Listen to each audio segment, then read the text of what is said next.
Bismillahirrahmanirrahim. Assalamualaikum warahmatullahi wabarakatuh. Pada pertemuan kali ini kita melanjutkan ya. Tadi sudah menyampaikan terkait rencana perkuliahan dan juga perkenalan terhadap Bu Ulfa. Nah, untuk pertama kali ini kita belajar dulu mengenai operasi biner. Apa sih operasi biner itu? Nah, tapi sebelumnya kita masuk ke operasi biner, kita ke pengantarnya dulu ya. Yang pertama ada himpunan. Nah, di sini himpunan itu teman-teman udah pernah belajar ya di SMP, di bangku SMP juga pernah, terus di mata kuliah logika himpunan juga pernah dapat. Nah, himpunan di sini ada kumpulan himpunan, ada juga bukan merupakan suatu himpunan. Insya Allah teman-teman masih ingat ya, nanti dibaca sendiri aja ya terkait ini ya. Terus ini ada beberapa notasi himpunan bilangan yang akan digunakan pada bab-bab ini ya. Jadi nanti banyak notasi yang sering kita gunakan pada perkuliahan aljabar ini ya. Misalnya Z itu adalah merupakan himpunan bilangan bulat, Z positif merupakan himpunan bilangan positif. Terus ini Z bintang tanpa nol nih ya. Dan juga ZN bilangan modulo, bulat modulo N. Nah, dan seterusnya. Nah, ini ada NZ, ada Hi untuk bilangan rasional, Hi plus, ada bilangan real, terus ada bilangan kompleks, dan juga ini MM kali N, R menotasikan himpunan semua matrik berordo MN. Nah, ini nanti silahkan teman-teman baca sendiri ya untuk pengantar SA-nya, struktur aljabarnya. Terus ada juga order dari suatu himpunan A dinotasikan kayak bilangan mutlak gitu. Jika A adalah bilangan finite terhingga, maka order dari A adalah banyaknya elemen dari A. Contohnya nih, jadi misalnya Z bilangan bulat ya, ini 0 sampai positif. Ada positif, negatif, seterusnya. Zn makanya tak terhingga. Maka dari itu, untuk order ini dihitung aja dari banyaknya anggota himpunan di situ. Oke, lanjut. Terus ada beberapa operasi pada himpunan yang yaitu dikenal ada irisan, gabungan, pengurangan, perkalian, ada subset. Nah, teman-teman pernah juga kan belajar ini mulai dari bangku SMP ya. Nah, ini nanti dibaca-baca lagi ya. Terus yang ini untuk pengantar SA, ada macam-macam bilangan. Yang pertama ada bilangan kompleks, di situ ada bilangan real, ada imajiner. Ya, sini terus ada bilangan rasional, ada irasional. Dalam bilangan rasional ada bilangan bulat dan juga pecahan. Terus ada bilangan bulat itu ada bilangan bulat positif, ada bilangan bulat negatif. Bilangan bulat positif ada 0, ada asli. Oke, lanjut.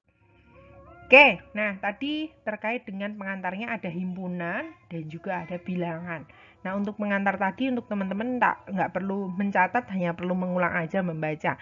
Nah, untuk catatan pertama nanti kita mulai dari operasi biner ya. Operasi biner ini dimulai dari sini nanti ya.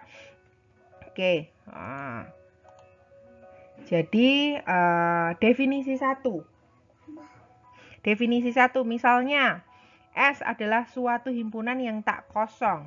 Operasi bundaran pada elemen S disebut operasi biner jika setiap A, B anggota S, maka A bundaran B anggota S. Dapat pula dikatakan bahwa operasi bundaran pada S itu bersifat tertutup. Jadi hasil pengoperasiannya dari si elemen-elemen dari S itu hasilnya itu juga merupakan anggota dari S. Nah, itu disebut bersifat tertutup. Nah, ini merupakan suatu definisi dari operasi biner.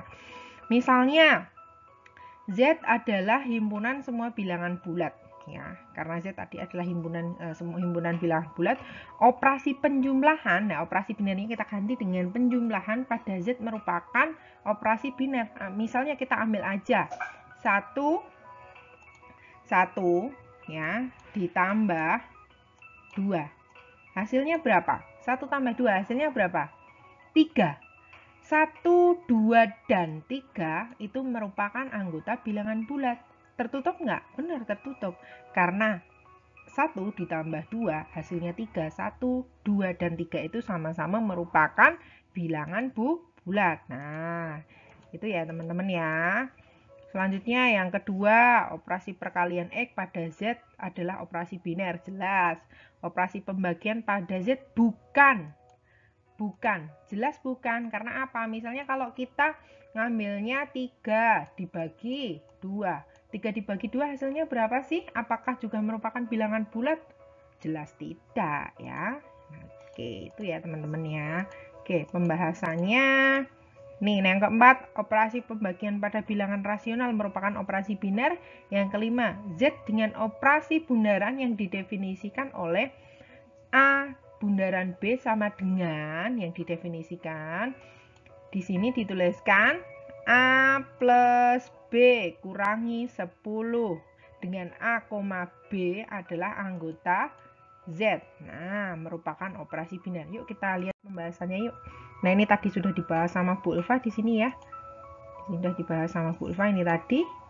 Oke, lanjut aja yang selanjutnya tadi. Nah, ini yang kelima yang belum kita bahas. Keempat sama kelima. Sangatlah jelas pada operasi pembagian pada bilangan rasional merupakan operasi biner. Kita ambil aja A-nya 2/3 misalnya. 2/3 apakah merupakan operasi biner? Jelas, karena 2/3 pecahan juga merupakan anggota dari bilangan rasional. Selanjutnya yang kelima, Z adalah operasi bundaran yang didefinisikan A bundaran B sama dengan A plus B kurangi 10. Kita ambil aja misalnya A-nya 1 ya teman-teman ya. Kita ambil A-nya 1 ditambah 2 dikurangi 10. Apakah hasilnya ini juga merupakan bilangan bulat? 1 tambah 2, 3. 3 kurangi 10, negatif 7. Negatif 7 apakah benar merupakan suatu operasi bilangan bulat? Jelas ya, maka dari itu didefinisikan sangat jelas bahwa merupakan operasi biner. Gitu ya teman-teman ya. Oke, jadi itu untuk contohnya. Nah, kita lanjut. Nah, untuk definisi yang kedua. Oke, jadi operasi biner tadi kata lainnya adalah tertutup ya. Untuk definisi yang kedua. Definisi 2, operasi bundaran pada S merupakan operasi biner, dapat juga dikatakan komutatif. Apabila untuk setiap A, B anggota S berlaku A bundaran B sama dengan B bundaran A. Jadi sama.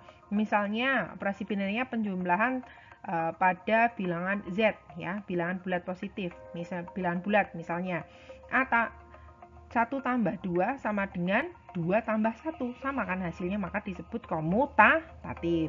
Asosiatif apabila A, B, C anggota S berlaku A bundaran B dalam kurung bundaran C sama dengan A bundaran dalam kurung B bundaran C kurung tutup. Nah, itu hasilnya harus sama. Itu disebut sebagai asosiatif. Misalnya Z terhadap positif. Nah, misalnya bilangan bulat terhadap penjumlahan misalnya. Ini ambil aja misalnya A-nya itu 1, B-nya 2, terus C-nya 3 misalnya. 1 tambah 2 tambah 3. 3 tambah 3 berarti 6. Terus di sini 1 ditambah 2 tambah 3. Jadinya berapa? Jadinya adalah 1 ditambah 5. Nah, hasilnya sama kan? Terus memiliki elemen identitas. Nah, memiliki elemen identitas jika terdapat E anggota S sedemikian sehingga untuk setiap A anggota S berlaku A bundaran E sama dengan E bundaran A sama dengan A. Nah, di sini ada elemen identitasnya. Misalnya untuk bilangan pada bilangan misalnya A1 ditambah 0. Terus 0 ditambah 1. Hasilnya sama-sama dengan 1. Maka E itu disebut elemen identitas pada operasi penjumlahan. Selanjutnya yang keempat, memiliki inverse jika untuk setiap A anggota S ya terdapat B anggota S sedemikian sehingga A bundaran B sama dengan B bundaran A sama dengan E. B disebut inverse dari elemen A dan disebut A inverse sama dengan B. Nah, misalnya di sini terhadap operasi penjumlahan ya. Misalnya 1 bundarannya diganti kita ditambah dengan negatif 1. Kan hasilnya berapa? 0. Kita balik aja untuk yang negatif 1 ditambah 1. Hasilnya juga 0 sama kan? Nah, maka dari itu merupakan memiliki inverse. Jadi, jika untuk setiap A anggota S terdapat B anggota S, dan demikian A bundaran B sama dengan B bundaran A sama dengan E. E-nya itu adalah 0. Oke, itu ya. Lanjut. Nah ini pembahasannya, contohnya untuk operasi binernya. Contoh 1.12. Oke. Z adalah operasi bundaran yang didefinisikan oleh A bundaran B sama dengan ini. Oke. A tambah 2B untuk A dan B anggota Z tidak bersifat komutatif. Karena apa? Karena A bundaran B itu B tidak sama dengan B bundaran A. Nanti silahkan teman-teman dicek sendiri ya. Untuk A dot B sama dengan apa ini? Dot A bundaran B sama dengan A plus 2B. Sedangkan B bundaran A sama dengan B tambah 2A. Jadi nggak sama ya. Tidak bersifat komutatif. Misalnya Z dengan operasi bundaran yang didefinisikan A bundaran B sama dengan A plus B negatif dikurangi 10 untuk setiap A, B anggota Z merupakan operasi biner yang bersifat komutatif sekaligus bersifat asosiatif. Nih, dicek buktinya. Misalnya A bundaran B sama dengan A plus B min 10. Untuk B bundaran A juga sama, B plus A min 10. Hasilnya sama. A bundaran B sama dengan B bundaran A. Ini apa? Komutatif ini. Ini komutatif. Selanjutnya, untuk asosiatifnya, A bundaran B dalam kurung bundaran C. Nah, ini kita masukkan A bundaran B tadi didefinisikan apa? A plus B dikurangi 10 bundaran C. Hasilnya berapa ini? A plus B plus C negatif 20. Selanjutnya, untuk A bundaran dalam kurung B bundaran C, kurung tutup sama dengan A bundaran B plus C kurangi 10. Hasilnya berapa? A plus B plus C negatif 20. Jadi sama. Ini bersifat asosiatif.